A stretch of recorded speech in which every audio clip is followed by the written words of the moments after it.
Hello survivors and welcome to another video.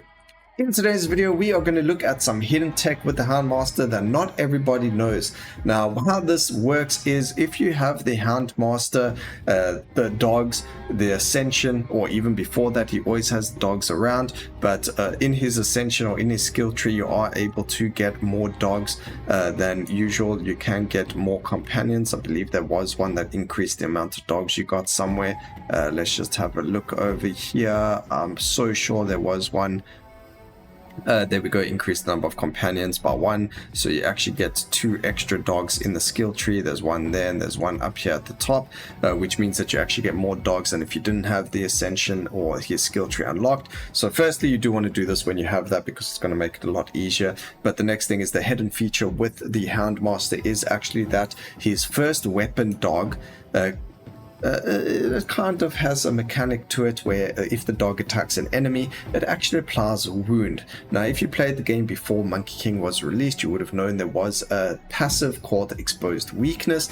There it is on the screen. Now what that did is whenever you crit, there was a chance that you would apply wound, and what wound did is it made it so that when you applied a negative effect, you would actually apply double the amount of stacks at the same time. Instead of just 1 stack, you would apply 2 stacks, and so on and so forth. So that allowed you to increase the amount of stacks that you applied with negative effects, therefore being a very essential, very strong passive that everyone looked for and took on dot builds, or on every build actually. So the Houndmaster is the only character in the game that currently has wound, and it is only on his first weapon. So with that in mind, sit back, relax, and enjoy the rest of the video. We are here in Overlord Cycle 1, or at least the end of it. We're about to go into Overlord Cycle 2. Now the silly thing that we are going to be doing is actually a singular focus build where we're running 5 Arcane Missile for the Brittle and then Arcane Explosion for the number of stacks of Brittles, dealing more damage. It's 280 damage per stack of Brittle. We have 505% increased damage. We do run Divine Legacy. If you're not running Divine Legacy and singular focus together, then I don't know what you're going to be missing out on. A whack ton of damage, because we get so many rares for these. They are the same typings, they share Arcane Burst and Magical, so we are going to see a lot of magical damage area and multicast typings from the legendaries over there, as you can see. And then we get a whole lot of multicast for Missile, a whole lot of area of effect for Missile, a whole lot of arcane upgrades and things like that. So huge amounts of damage and things like that coming from this. And because of what we mentioned in the beginning of the video, where the dogs actually apply wound now, we are able to apply even more brittle than we would have without it. So this is insane amount of brittle application over here. We've also got 100% crit chance, so we're always going to be the dogs always apply the wound.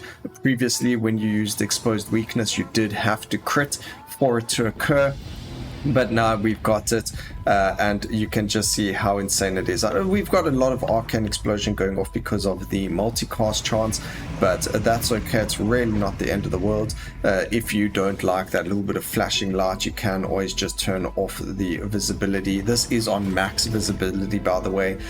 Quite funny, because all of the arcane missiles, because they all run off at the exact same time, they all shoot at the same place, and therefore the enemy's being hit by 5 missiles. If you count the multicast in there as well, the missile itself doesn't multicast, but the damage it does multicast, if that makes any sense whatsoever.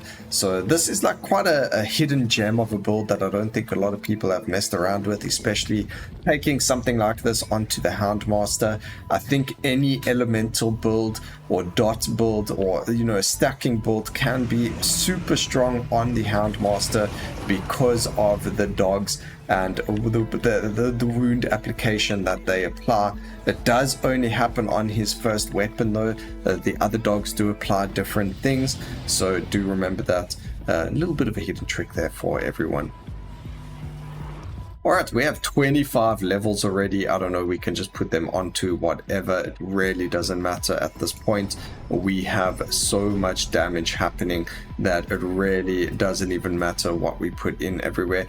We could grab more crit chance for the dogs, why not? We would like damage for this, but we're not finding it. So we just grab the damage over here. Multicast chance on it's fine as well. area of effect for the dogs to maybe attack a bit further. They do gain stats based on your stat tree, so area of effect does affect the dogs as well, so do keep that in mind. If you want them to hit multiple enemies when they do a bite, I believe area of effect will affect that, but I can be wrong, so don't quote me on that. It's just my belief that that's how it works, because everything does get affected by general stats. You just don't get, like, if you get let's say arcane to non-arcane typings and so on and so forth, it's not really going to help that. But there you go, that was an insanely fast run build. You can see how quick that went, and just it's insane. 0.2 second cooldown on here, a 2 second cooldown on the arcane explosion, with a work ton of multicast, still going up even more. We get the damage upgrades for missile over there, we get the damage upgrades over there, and if we kept going over here, it would be completely insane. I mean, let's just do one more cycle. I feel like this is just too strong to not do another cycle. You know, we want more. I want to see more of this. It is just completely insane. Even while I was busy, I mean, look at that, it's just going off before there are any enemies even, and it's just insane. The arcane explosion over there, trying to deal damage over there before enemies are even spawning over there. That was weird though, because normally the enemies spawn a lot faster, but just look at how we destroyed the enemies, destroyed those bosses. So much brittle. I mean, I thought that maybe earthquake was super strong, but it looks like a wound. Arcane missile is a disgusting build after all.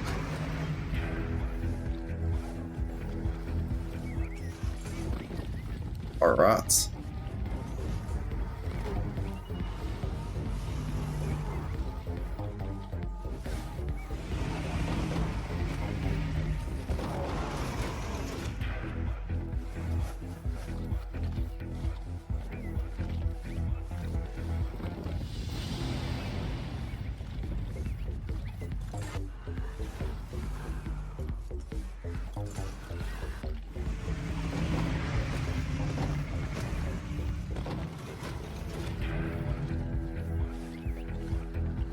Oh my, we're already nearly finished, and it's only taken about 2 minutes.